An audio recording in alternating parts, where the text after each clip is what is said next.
Good morning बच्चों।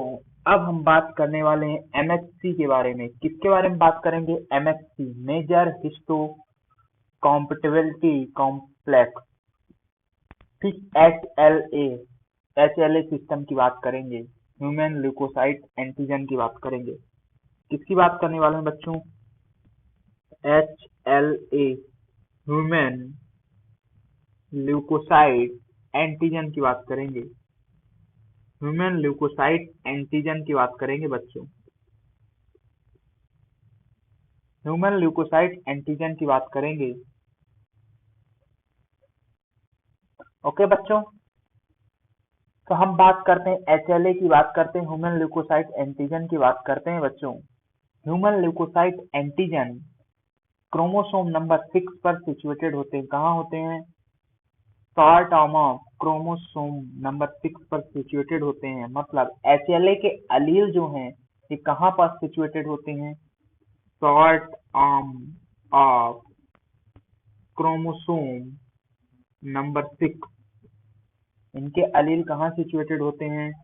Short arm of chromosome number 6 पर situated होते हैं और एक एंटीजन का फॉर्मेशन करते हैं। उसे क्या बोलते हैं हम? एचएलए, ह्यूमन ल्यूकोसाइट एंटीजन, या इसी को हम क्या बोलते हैं? मेजर हिस्टो कॉम्पेटिबिलिटी कॉम्प्लेक्स या एचएलए कॉम्प्लेक्स कहते हैं। ठीक, तो कहाँ सिचुएटेड होते हैं? ये क्रोमोसोम नंबर 6 के शॉर्ट आर्म पर सिचुएटेड होते हैं। एचएलए ये किसका फॉर्मेशन करते हैं? एमएचसी एंटीजन का फॉर्मेशन करते हैं। एमएचसी एंटीजन टू टाइप के होते हैं, MHC first and MHC second. MHC first RBC को छोड़कर, means except RBC, MHC first except RBC all cell में प्रेजेंट्स होते हैं, बॉडी की सभी सेल्स में प्रेजेंट्स होते हैं। लेकिन एमएचसी सेकेंड की बात करें तो ये ओनली एंटीजन प्रेजेंटिंग सेल्स पर होते हैं। ओनली एंटीजन प्रेजेंटिंग सेल्स पर होते हैं। एंटीजन प्रेजेंटिंग सेल्स कौन सी हैं बच्चों? मैक्रोफेज। एंटीजन प्रेजेंटिंग सेल्स कौन सी है? Macrophage, beta cell, dendritic cell, ये सब क्या है? एंटीजन प्रेजेंटिंग सेल्स हैं बच्चों। ठीक, तो एचएलए ह्यूमन ल्यूकोसाइट एंटीजन सी कहाँ सिचुएटेड होते हैं? क्रोमोसोम नंबर 6 के शॉर्ट आर्म पर सिचुएटेड होते हैं और ये एंटीजन का फॉर्मेशन करते हैं, मेम्ब्रेन प्रोटीन बनाते हैं, जिन्हें क्या बोलते हैं? एमएचसी कहते हैं। एमएचसी टू टाइप के होते हैं, MHC first and MHC second. MHC सबसे ज्यादा इंपॉर्टेंट रोल प्ले करते हैं ऑर्गन ट्रांसप्लांटेशन में। ऑर्गन ट्रांसप्लांटेशन में हम क्या करते हैं? एमएचसी चेक करते हैं। इसके अलावा हम कब करते हैं? हम सर्जरी के पहले करते हैं, टिश्यू टाइपिंग करते हैं। ये सब कब करते हैं? ऑर्गन ट्रांसप्लांटेशन के टाइम पर करते हैं बच्चों। ठीक, तो एमएचसी टू टाइप के होते हैं, MHC first and MHC second. Next हम बात इसके कुछ पॉइंट्स की बात करते हैं एमएचसी से रिलेटेड। एमएचसी फर्स्ट जो है, MHC first all nucleated cell में प्रेजेंट होते हैं। एमएचसी फर्स्ट जो है ऑल न्यूक्लिएटेड सेल में प्रेजेंट हैं। इन पर क्या प्रेजेंट होता है? They present antigen to TC cell of cell mediated immune response को रिप्रेजेंट करते हैं। एमएचसी सेकेंड की बात करें तो ये किस पर प्रेजेंट होते हैं? ऑल एंटीजन प्रेजेंटिंग सेल्स पर और एंटीजन प्रेजेंटिंग सेल्स पर प्रेजेंट होते हैं। एमएचसी किसमें हेल्प करते हैं बच्चों? ऑर्गन ट्रांसप्लांटेशन में हेल्प करते हैं। किसमें हेल्प करते हैं? ऑर्गन ट्रांसप्लांटेशन में हेल्प करते हैं। तो एमएचसी किसमें हेल्प करेंगे? ऑर्गन ट्रांसप्लांटेशन में हेल्प करेंगे। ओके बच्चों, ऑर्गन ट्रांसप्लांटेशन में हम क्या चेक करते हैं? ऑर्गन ट्रांसप्लांटेशन कितने टाइप के होते हैं? ऑर्गन ट्रांसप्लांटेशन डिफरेंट टाइप के होते हैं। जैसे पहला हो जाएगा, ऑर्गन ट्रांसप्लांटेशन को हम क्या कहते हैं? ग्राफ्टिंग कहते हैं, जिसमें हम क्या करते हैं? वन टिश्यू को लेते हैं और अनदर पर्सन में ग्राफ्ट कर देते हैं। तो पहला क्या हो जाएगा? ऑटोग्राफ्ट। ऑटोग्राफ्ट ऑटोग्राफ्ट क्या कहलाता है बच्चों? हम एक ही पर्सन का ऑर्गन लिए और उसी पर्सन में ट्रांसफर कर दिए लाइक टिम्पैनिक मेम्ब्रेन की ग्राफ्टिंग करते हैं तो हम क्या कर लेते हैं, कार्टिलेज का यूज कर लेते हैं। ठीक, तो ये सबसे जो है सक्सेसफुल रेट जो है इसका सबसे ज्यादा होता है, सक्सेसफुल रेट सबसे ज्यादा होता है। क्यों? क्योंकि इसमें एंटीजन एंटीबॉडी रिएक्शन होने के चांसेस नील होते हैं, सक्सेसफुल रेट हाई होता है। दूसरा हम बात करेंगे, दूसरा क्या हो जाएगा बच्चों, आइसोग्राफ। दूसरा क्या हो जाएगा, आइसोग्राफ। आइसोग्राफ में क्या होता है बच्चों, हम ऐसे पर्सन के बीच, दो पर्सन के बीच में ट्रांसफर करते हैं, ग्राफ्टिंग करते हैं, लाइक जो जेनेटिकली सिमिलर हों, like identical twin, identical twin या मोनोजाइगोटिक ट्विन, मोनोजाइगोटिक ट्विन। ठीक बच्चों, इसके अलावा हम थर्ड बात करते हैं किसकी, थर्ड जो ग्राफ्टिंग होती है उसे क्या बोलेंगे हम, होमोग्राफ्ट। होमोग्राफ्ट या हम एलोग्राफ्ट भी बोल सकते हैं, एलोग्राफ्ट। इसमें ग्राफ्टिंग जो है हम सेम स्पीसीज के, जैसे फैमिली मेंबर्स हो गए तो सेम स्पीसीज के मेंबर्स के साथ करते हैं, सेम स्पीसीज के मेंबर्स के साथ करते हैं, लेकिन वो जेनेटिकली डिफरेंट होते हैं, तो इसमें क्या हो जाएगा, फैमिली ग्राफ्टिंग। एग्जाम्पल क्या हो जाएगा, फैमिली ग्राफ्टिंग। चौथा हम बात करते हैं किसके बच्चों, हेट्रोग्राफ्ट या जीनोग्राफ्ट की बात करते हैं। हेट्रोग्राफ्ट या जीनोग्राफ्ट की बात करते हैं बच्चों। इसमें क्या होता है, इसमें हम डिफरेंट स्पीसीज के क्या करते हैं, डिफरेंट स्पीसीज के बिटवीन ग्राफ्टिंग करते हैं। तो सबसे ज्यादा फेलियर रेट किसका होगा, सबसे ज्यादा फेलियर रेट होगा हेट्रोग्राफ्ट का, और सबसे ज्यादा सक्सेसफुल रेट किसके होंगे, सबसे ज्यादा सक्सेसफुल रेट होंगे ऑटोग्राफ्ट के। अब हम आफ्टर ट्रांसप्लांटेशन या आफ्टर ग्राफ्टिंग क्या करते हैं, हम उस पर्सन के लिए इम्यूनोसप्रेसिव ड्रग्स देते हैं, जिसके कारण क्या हो इम्यूनोसप्रेसिव ड्रग्स देंगे जिसके कारण वो जो उसकी बॉडी है वो रिजेक्ट ना करें। ठीक, ग्राफ रिजेक्शन में क्वेश्चन पूछा जाता है, ग्राफ रिजेक्शन में मेनली कौन रोल प्ले करता है, तो ग्राफ रिजेक्शन में टी किलर सेल के साथ, टी किलर सेल या सेल मीडिएटेड इम्यून रिस्पॉन्स जो है वो रिस्पॉन्सिबल होता है। कौन रिस्पॉन्सिबल होता है, cell mediated immune response, cell mediated immune response responsible होता है। ठीक बच्चों, कौन रिस्पॉन्सिबल होता है, cell mediated immune response responsible होता है। ग्राफ्टिंग के पहले क्या करते हैं, हम ब्लड ग्रुप मैचिंग करते हैं, एमएचसी मैचिंग करते हैं, ये सारी हम मैच करते हैं, देन हम क्या करते हैं, ग्राफ्टिंग करते हैं। नेक्स्ट हम बात करेंगे इम्यून सिस्टम से डिसऑर्डर्स की, कुछ बात करेंगे इम्यून सिस्टम में। पहले डिसऑर्डर की बात करने वाले हम एलर्जी के बारे में। किसके बारे में बात करेंगे हम बच्चों, एलर्जी के बारे में बात करेंगे। पहले हम किसके बारे में बात करने वाले हैं, एलर्जी के बारे में। एलर्जी क्या कहलाती है, एलर्जी में क्या होता है, हमारा इम्यून सिस्टम हाइपर एक्टिव हो जाता है। इम्यून सिस्टम कैसा हो जाता है, हाइपर एक्टिव हो जाता है, हाइपर एक्टिव हो जाता है, और वो डिस्क्रिमिनेशन नहीं कर पाता। वो क्या कर पाता है, जो एनवायरनमेंट में लाइक पॉलन ग्रेन हो गए, डस्ट हो गए, इनके लिए क्या होता है, हाइपर एक्टिव हो जाता है। और हम और इसमें क्या क्या जो हमारा एलर्जी कॉज कराते हैं, जो हमारे इम्यून सिस्टम को एक्टिवेट करते हैं, उन्हें क्या बोलेंगे बच्चों, हम एलर्जन कहेंगे। उन्हें क्या कहेंगे हम, एलर्जन कहेंगे। उन्हें क्या कहेंगे, हम एलर्जन कहेंगे। Like pollen grain, dust particle, किसी को पॉलन ग्रेन से एलर्जी होती है, किसी को डस्ट पार्टिकल से एलर्जी होती है। तो जो एलर्जी कॉज कराते हैं उन्हें क्या बोलेंगे, हम एलर्जन कहेंगे। और ड्यूरिंग एलर्जी आईजीई एंटीबॉडी का लेवल इंक्रीज हो जाता है। कौन सा लेवल इंक्रीज हो जाता है, आईजी एलर्जी के। ड्यूरिंग एलर्जी क्या होता है, हमारी आई जो है वो कैसी हो जाती है, रेड इन कलर में हो जाती है, स्नीजिंग होती है बार बार, ब्रीदिंग में प्रॉब्लम्स आती हैं। ऐसा क्यों होता है, क्योंकि ड्यूरिंग एलर्जी मास्ट सेल किसका सिक्रीशन इंक्रीज कर देती है, हिस्टामिन एंड सीरोटोनिन का सिक्रीशन सीरोटोनिन का सिक्रीशन इंक्रीज हो जाता है, जिसके कारण जो ट्रैकिया है, ट्रैकिया की स्मूथ मसल में क्या होता है, कॉन्ट्रेक्शन डेवलप होता है, जिसके कारण सांस लेने में प्रॉब्लम्स होती हैं, ब्रीदिंग में प्रॉब्लम होती है। तो इनके ट्रीटमेंट के लिए हम क्या दे देते हैं, जनरली ट्रीटमेंट के लिए हम देते हैं एंटी हिस्टामिनिक ड्रग देते हैं, एंटी हिस्टामिनिक ड्रग देते हैं। इसके अलावा हम देते हैं एड्रीनलिन देते हैं, और क्या देते हैं बच्चों, स्टेरॉइड देते हैं, स्टेरॉइड्स देते हैं।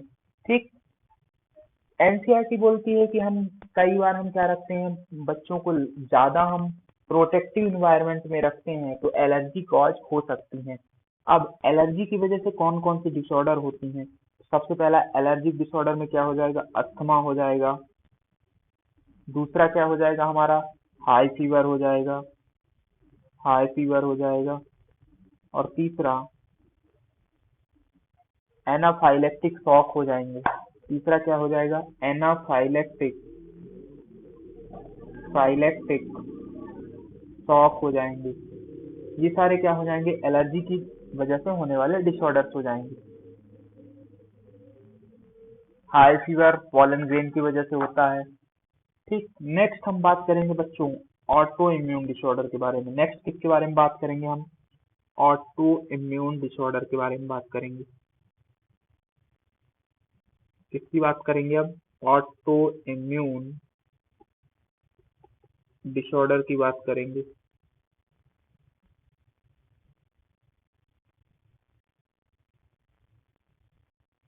ऑटो इम्यून डिसऑर्डर की बात करेंगे बच्चों। ऑटो इम्यून डिसऑर्डर में क्या होता है, हमारा इम्यून सिस्टम सेल्स और नॉन सेल्स में डिफरेंशिएट नहीं कर पाता, सेल्स एंड नॉन सेल्स में डिफरेंशिएट नहीं कर पाता, उसे क्या बोलते हैं हम, ऑटो इम्यून डिसऑर्डर कहते हैं। अब इसके क्या क्या एग्जांपल्स हैं ऑटो इम्यून डिसऑर्डर के। ऑटो इम्यून डिसऑर्डर के एग्जांपल, पहला एग्जांपल माइस्थेनिया ग्रेविस। इसको मैं ऑलरेडी पढ़ा चुका हूँ वैसे माइस्थेनिया ग्रेविस के बारे में।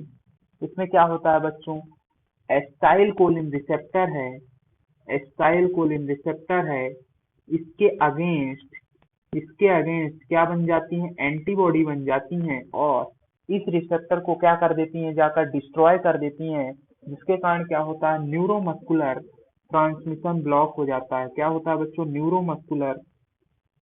न्यूरोमस्कुलर ट्रांसमिशन ब्लॉकेज हो जाता है, और नर्व इम्पल्स का ट्रांसमिशन नहीं होता, नर्व इम्पल्स का ट्रांसमिशन नहीं होता। दूसरा हम बात करते हैं बच्चों, दूसरे हम डिसऑर्डर की बात करते हैं, पर्नीशियस अनीमिया। पर्नीशियस अनीमिया, दूसरा क्या है, पर्नीशियस अनीमिया। इसमें मैं बता ही चुका हूँ, सीआईएफ के अगेंस्ट क्या बन जाती हैं, एंटीबॉडी बन जाती हैं। तो सीआईएफ नहीं रहेगा तो विटामिन बी 12 का अब्जॉर्प्शन नहीं होगा, विटामिन बी 12 का अब्जॉर्प्शन डिक्रीज हो जाएगा, अब्जॉर्प्शन डिक्रीज हो जाएगा तो क्या होगा बच्चों, विटामिन बी 12 का अब्जॉर्प्शन डिक्रीज हो जाएगा तो आरबीसी का प्रोडक्शन डिक्रीज हो जाएगा। इसे हम क्या बोलते हैं, पर्नीशियस अनीमिया कहते हैं। तीसरा आ जाएगा हाशिमोटो डिसऑर्डर। तीसरी कौन सी आ जाएंगी, हाशिमोटो। तीसरी हाशिमोटो डिसऑर्डर, तीसरी कौन सी हो जाएंगी हमारी, हाशिमोटो डिसऑर्डर हो जाएंगी। हाशिमोटो डिसऑर्डर भी क्या होता है, एक ऑटो इम्यून डिसऑर्डर है। इसमें थायराइड ग्लैंड के अगेंस्ट एंटीबॉडी बनती है। किसके अगेंस्ट एंटीबॉडी बनती है, थायराइड ग्लैंड के अगेंस्ट एंटीबॉडी बनती हैं, जिसके कारण क्या होता है बच्चों, थायरॉक्सिन का सिक्रीशन कम हो जाता है, थायरॉक्सिन का सिक्रीशन कम हो जाता है तो उस कंडीशन को बोल देते हैं हम हाइपोथायराइडिज्म। उस कंडीशन को क्या बोलते हैं हम, हाइपोथायरॉयडिज्म कहते हैं। चौथा क्या हो जाएगा, चौथी कंडीशन हो जाएंगे बच्चों, रूमेटॉइड अर्थराइटिस, रूमेटॉइड अर्थराइटिस। चौथी कंडीशन हो जाएगी रूमेटॉइड अर्थराइटिस।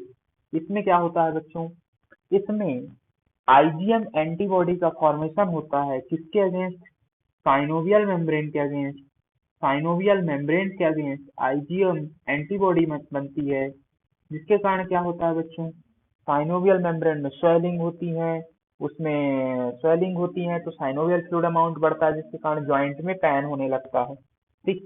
चौथी हम डिसऑर्डर की बात करेंगे, insulin dependent diabetes mellitus. Insulin dependent diabetes mellitus में क्या होता है बच्चों? टाइप 1 डायबिटीज मेलाइटस भी कहते हैं इसे, टाइप 1 डायबिटीज मेलाइटस कहते हैं, टाइप 1 डायबिटीज मेलाइटस कहते हैं। इसमें क्या होता है, बीटा सेल्स के अगेंस्ट एंटीबॉडी बन जाती हैं जिसके कारण क्या होता है, इंसुलिन का सिक्रीशन कम हो जाता है और जो कैरेक्टर्स होते हैं, फीचर्स होते हैं, वो क्या होते हैं, hyperglycaemia, hyperglycaemia, glycosuria, glycosuria, polyuria, polydipsia, polydipsia and polyphagia,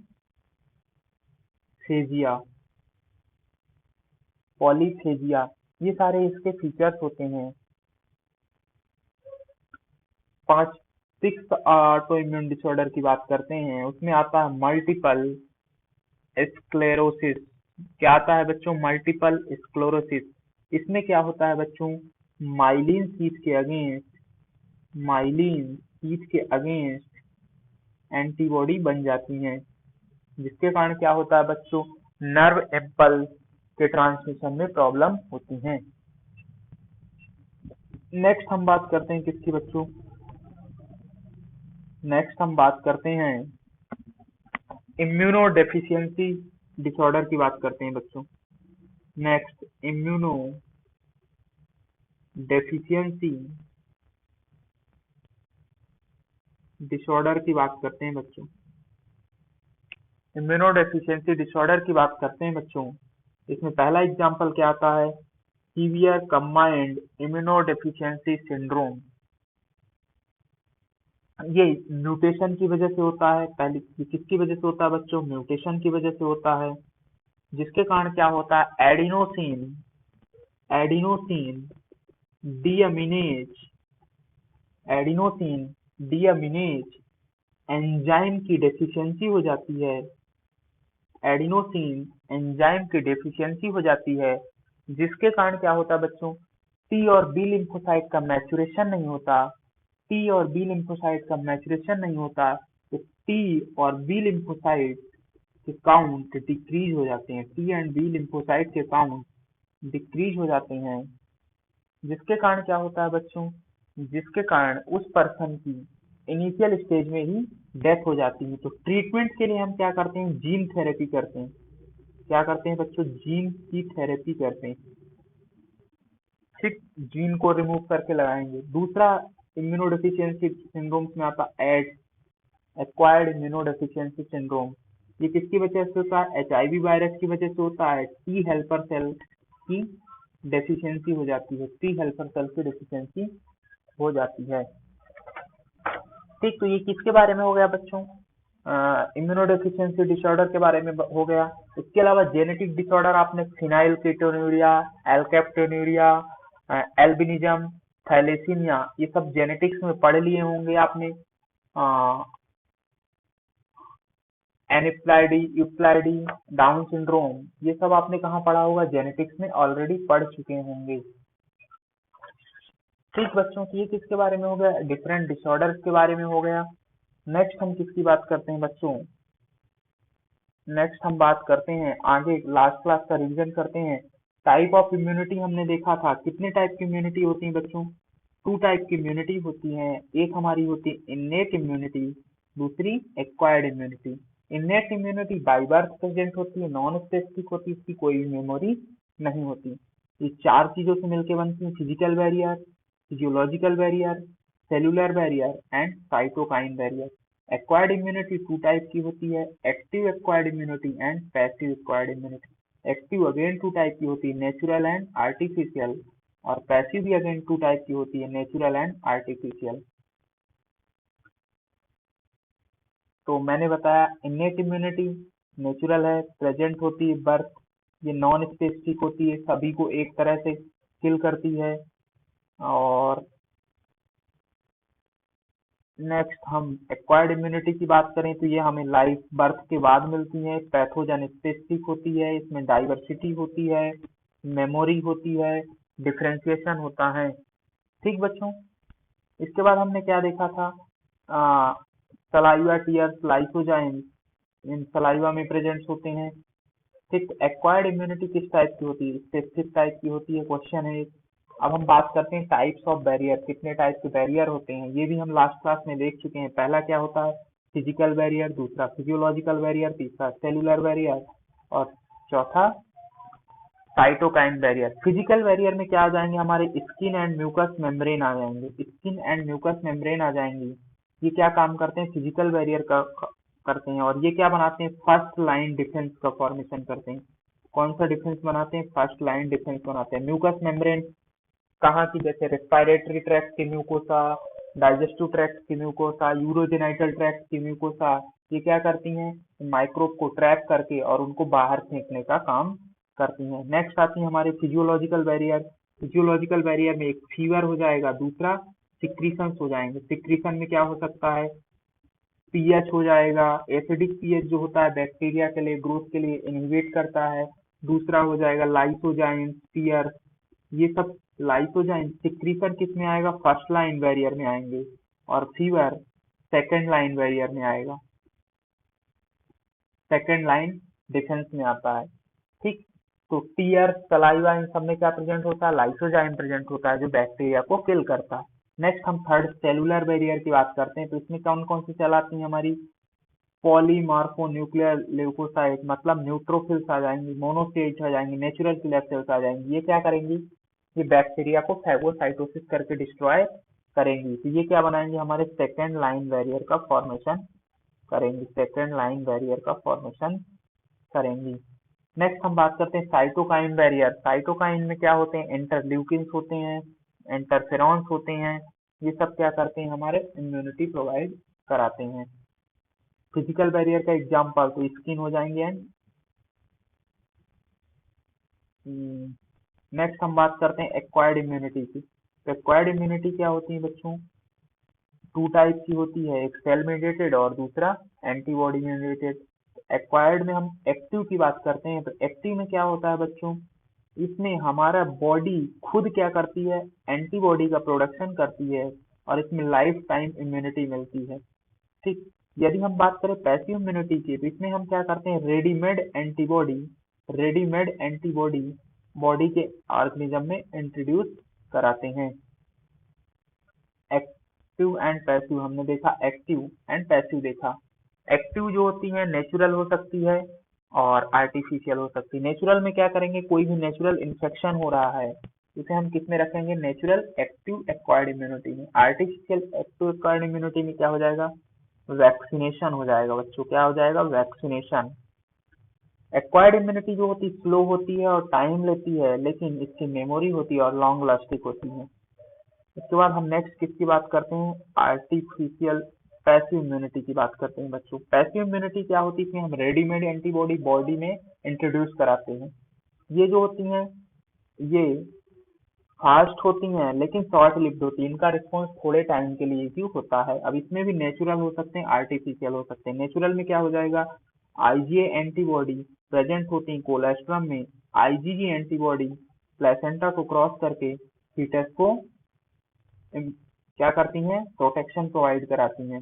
artificial की बात करेंगे तो आर्टिफिशियल में क्या करेंगे, जैसे स्नेक के अगेंस्ट एंटी विनम एंटीबॉडी जो होती हैं वो किस में आ जाएंगी, आर्टिफिशियल में हो जाएंगी, जो कि हम हॉर्स में क्या करते हैं, बनाते हैं। नेक्स्ट हम बात करेंगे टाइप ऑफ इम्यून रिस्पॉन्स की बात करेंगे। हमारा इम्यून सिस्टम कितने टाइप में रिस्पॉन्स करता है, तो हमारा इम्यून सिस्टम टू टाइप में रिस्पॉन्स करता है। एक को क्या बोलते हैं हम, एंटीबॉडी मेडिएटेड इम्यून रिस्पॉन्स, जिसे क्या कहते हैं, जिसे हम एंटीबॉडी मेडिएटेड इम्यून रिस्पॉन्स, जिसे हम ह्यूमरल इम्यूनिटी कहते हैं, और दूसरा क्या हो जाएगा, सेल मीडिएटेड इम्यून रिस्पॉन्स हो जाएगा। ठीक बच्चों, अब ह्यूमरल इम्यून रिस्पॉन्स में क्या होता है, हमारा जो क्या होती है, बी लिम्फोसाइट। बी लिम्फोसाइट क्या करती हैं बच्चों, बी लिम्फोसाइट डिवीजन करके प्लाज्मा सेल और मेमोरी सेल का फॉर्मेशन करती हैं। प्लाज्मा सेल किसका फॉर्मेशन करती हैं? एंटीबॉडी का फॉर्मेशन करती हैं।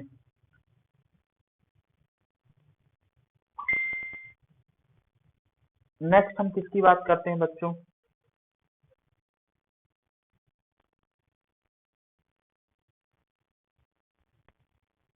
नेक्स्ट हम बात करते हैं सेल मेडिएटेड इम्यून रिस्पॉन्स की। सेल मेडिएटेड इम्यून रिस्पॉन्स में क्या होता है बच्चों? सेल मेडिएटेड इम्यून रिस्पॉन्स में बच्चों क्या होता है? जो हमारा इम्यून सिस्टम है, इम्यून सिस्टम की T lymphocyte different type of cell बनाती है। T helper cell, T suppressor cell, T memory cell, T killer cell. ये क्या करता है? सेल मेडिएटेड इम्यून रिस्पॉन्स में हेल्प करती हैं। ठीक, तो ये सब हम लास्ट क्लास में ऑलरेडी देख चुके हैं। अब हम बात करते हैं वैक्सीनेशन की। किसकी बात करते हैं हम? वैक्सीनेशन अथवा इम्यूनाइजेशन की बात करते हैं। वैक्सीनेशन और इम्यूनाइजेशन ये किसके प्रिंसिपल पर बेस्ड है? ये मेमोरी के प्रिंसिपल बेस पर बेस्ड है। किसके? मेमोरी के प्रिंसिपल पर बेस्ड है। ठीक, क्यों? वैक्सीनेशन में क्या करते हैं हम? एंटीजन को बॉडी के अंदर इंट्रोड्यूस कराते हैं। जब second time real infection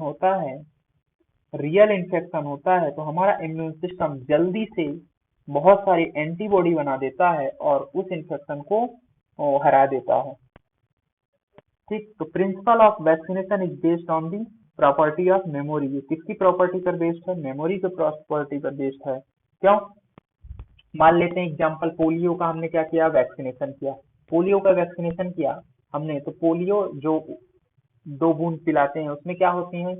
live या साल के साब होते हैं, साबिन होती हैं, 2 होती हैं। हमने क्या किया?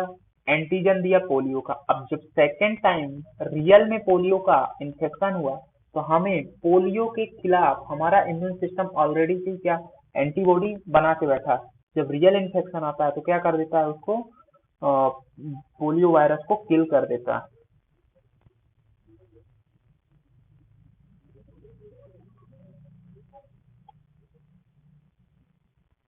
तो क्वेश्चन पूछा जाता है जो हमारा कि इम्यूनाइजेशन अथवा किस प्रिंसिपल पर बेस्ड है? तो मेमोरी के प्रिंसिपल पर बेस्ड है।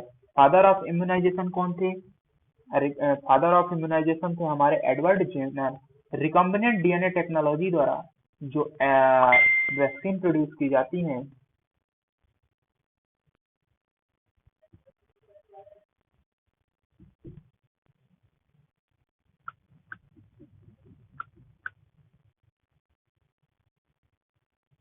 रिकम्बिनेंट डीएनए टेक्नोलॉजी द्वारा हेपेटाइटिस बी की वैक्सीन प्रोड्यूस की जाती है।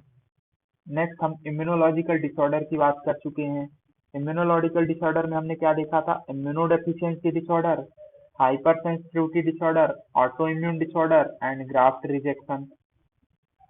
ठीक, इम्यूनोडेफिशिएंसी में हमने primary immunodeficiency, secondary immunodeficiency. Immunodeficiency disorder की बात करते हैं, जिसमें क्या होता है? प्राइमरी इम्यूनोडेफिशिएंसी में क्या हो जाएगा? डिफेक्टिव जीन्स की वजह से होगा।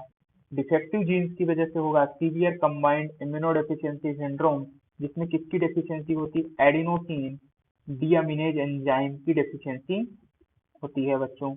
हम देख चुके हैं ये चीज। तो इसका ट्रीटमेंट क्या है? इसका ट्रीटमेंट है जीन थेरेपी। नॉर्मल पर्सन में क्या होता है? इम्यून सिस्टम में B cell and T cell present होती हैं, वो इन्फेक्शन से फाइट कर सकता है। लेकिन सीवियर इसका इम्यून सिस्टम में क्या होता है? B cell and T cell नहीं होती हैं, तो उसकी इम्यूनिटी वीक हो जाती है और वो इन्फेक्शन से फाइट नहीं कर सकता। ऐसा क्यों होता है? क्योंकि एडिनोसिन डीअमीनेज एंजाइम की डेफिशिएंसी हो जाती है। एडिनोसिन डीअमीनेज एंजाइम की डेफिशिएंसी हो जाएगी तो क्या होगा बच्चों? टी सेल और बी सेल का मैचुरेशन नहीं होगा। दूसरा, हम सेकेंडरी इम्यूनोडेफिशिएंसी डिसऑर्डर की बात करते हैं, तो सेकेंडरी इम्यूनोडेफिशिएंसी डिसऑर्डर इन्फेक्शन की वजह से होती हैं। ये एचआईवी एंड एड्स की वजह से होती है। एचआईवी और एड्स वायरस क्या करता है? टी हेल्पर सेल के नंबर को डिक्रीज कर देता है।